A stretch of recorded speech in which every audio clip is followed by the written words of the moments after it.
কার্তিক মাস হিন্দু সনাতন ধর্মে অত্যন্ত পবিত্র একটি মাস। এই মাসের পূর্ণিমা তিথিতে আমরা শ্রীকৃষ্ণের রাস উৎসব পালন করি। আর এই পূর্ণিমা তিথি মাতা তুলসীর আবির্ভাব তিথি।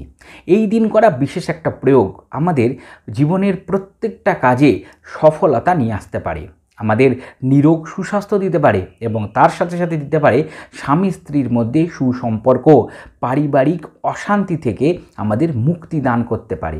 দর্শক বন্ধুরা, সহজ ভাষায় ধর্মকথার আজকের এই বিশেষ পর্বে আমরা আলোচনা করব মাতা তুলসীর আবির্ভাব তিথির এই বিশেষ প্রয়োগ নিয়ে।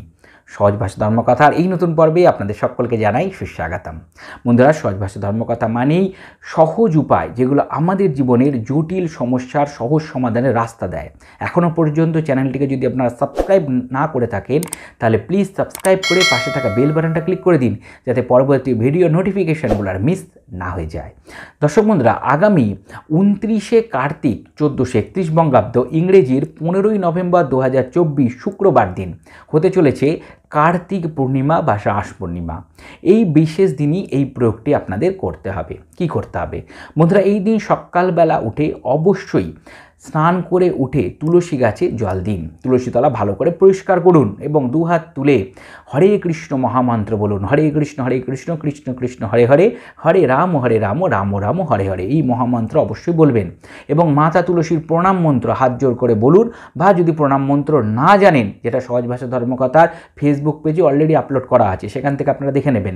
যদি নাও জানেন তাহলেও হাত জোর করে শুধুমাত্র মা তুলসীকে ভক্তি ভরে প্রণাম করুন এবং নিজের জীবনের যাবতীয় দুঃখ কষ্ট যাতে নিরসন হয় সেই বিষয়ে মাতা তুলসীর আশীর্বাদ প্রার্থনা করুন। করে নিয়ে আপনারা মা তুলসীর যে গোড়া আছে, অর্থাৎ আপনার যে তুলসী তলা, সেইখান থেকে আপনারা একটু মাটি সংগ্রহ করে নিন।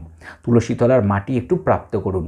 খেয়াল করবেন যাতে তুলসী গাছের কোনো ক্ষতি না হয়, সেইভাবে মাটিটি সংগ্রহ করবেন। করে নিয়ে এসে একটু গঙ্গা জল এবং একটু গোলাপ জল একসাথে মিশ্রিত করুন। করে নিয়ে আপনারা ওই যে একটা মণ্ড, গোল টাইপের একটা বলের মতন মণ্ড প্রস্তুত করে নিন এই তুলসী তলার মাটি দিয়ে এবং সেটাকে ঠাকুর ঘরে আপনারা স্থাপন করুন, ঠাকুর ঘরে রেখে দিন। ধূপ দ্বীপ ফুল দিয়ে, নৈবেদ্য দিয়ে, অর্থাৎ মিষ্টি ইত্যাদি দিয়ে আপনারা পুজো করুন। একে পুজো করার পরে আপনারা ওই মাটি একটু কপালে ঠেকিয়ে নিন। প্রত্যেক দিন এই কাজটা করতে শুরু করুন এই দিনের পর থেকে, এবং যে কোনো শুভ কাজে যখনই যাবেন আপনারা ওখান থেকে একটু মাটি নিয়ে আপনারা কপালে ঠেকিয়ে সেই শুভ কাজে বেরোন। দেখবেন অবশ্যই আপনাদের জীবনের সুখ স্বাচ্ছন্দ্য সমৃদ্ধি যেমন আসবে, যে কাজের উদ্দেশ্যে আপনারা যাচ্ছেন এই মাটি কপালে ছুঁয়ে সেই কাজটিও আপনারা সাকসেসফুল করতে পারবেন, সেই কাজে আপনারা সফলতা নিয়ে আসতে পারবেন এবং পারিবারিক যে কোনো কলহ বিবাদ আপনাদের আস্তে আস্তে কেটে যাবে। পরিবারের মধ্যে একটা সুন্দর বাতাবরণ সৃষ্টি হবে, যেমন কোনো বড় রোগ ভোগ আসবে না, সেরকম পরিবারের কলহ বিবাদও আর হবে না। অত্যন্ত সহজ একটা প্রয়োগ এবং অত্যন্ত সহজ একটা উপায়, আশা করি করতে কোনো কষ্ট হবে না। দর্শক বন্ধু, এর সাথে সাথে এই বিশেষ তিথিতে, অর্থাৎ এই যে মা তুলসীর আবির্ভাব তিথি কার্তিক পূর্ণিমা রাস পূর্ণিমা, অত্যন্ত সুন্দর একটা সংযোগ। এই দিন সন্ধেবেলা অবশ্যই তুলসী তলায় একটা প্রদীপ দান করুন, অর্থাৎ অবশ্যই তুলসী তলায় প্রদীপ এদিন জ্বালাবেন সন্ধেবেলায়। এবং সেই প্রদীপ যদি হয় সহস্রাবলী প্রদীপ, তাহলে কথাই নেই। কি করে সহস্রাবলী প্রদীপ তৈরি করতে হয় সেটা যদি আপনারা না জেনে থাকেন, ওপরে আই বাটন ক্লিক করে অবশ্যই আমার আরেকটা পর্ব আছে যেখানে সহস্রাবলী বাতি কীভাবে প্রস্তুত করতে হয় সেই বিষয়ে আলোচনা করা আছে, সেটা দেখে নেবেন। কীভাবে প্রস্তুত হয়, কীভাবে দিতে হয়, সেখানে আপনারা জেনে নিতে পারবেন। দর্শক বন্ধুরা, যদি আপনাদের পক্ষে সেটি সম্ভব না হয়, তা সত্ত্বেও আপনারা একটা অন্তত প্রদীপ এই দিন তুলসী তলায় নিবেদন করুন, জ্বালিয়ে দিন। ও এই বিশেষ দিনে অবশ্যই যে কোনো শ্রীকৃষ্ণের মন্দিরে, লক্ষ্মীনারায়ণের মন্দিরে, রাধাগোবিন্দের মন্দিরে আপনার তুলসী পত্র নিবেদন করুন। বাড়িতে যে লাড্ডু গোপাল আছে তাকে নিবেদন করুন, বা তুলসীর যে মালা সেটা যে কোনো মন্দিরে গিয়ে আপনারা নিবেদন করুন। শ্রীকৃষ্ণের যে কোনো মন্দিরে গিয়ে নিবেদন করতে পারেন। আশা করি সম্পূর্ণ বিষয়টি সহজভাবে বোঝাতে আমি সক্ষম হয়েছি।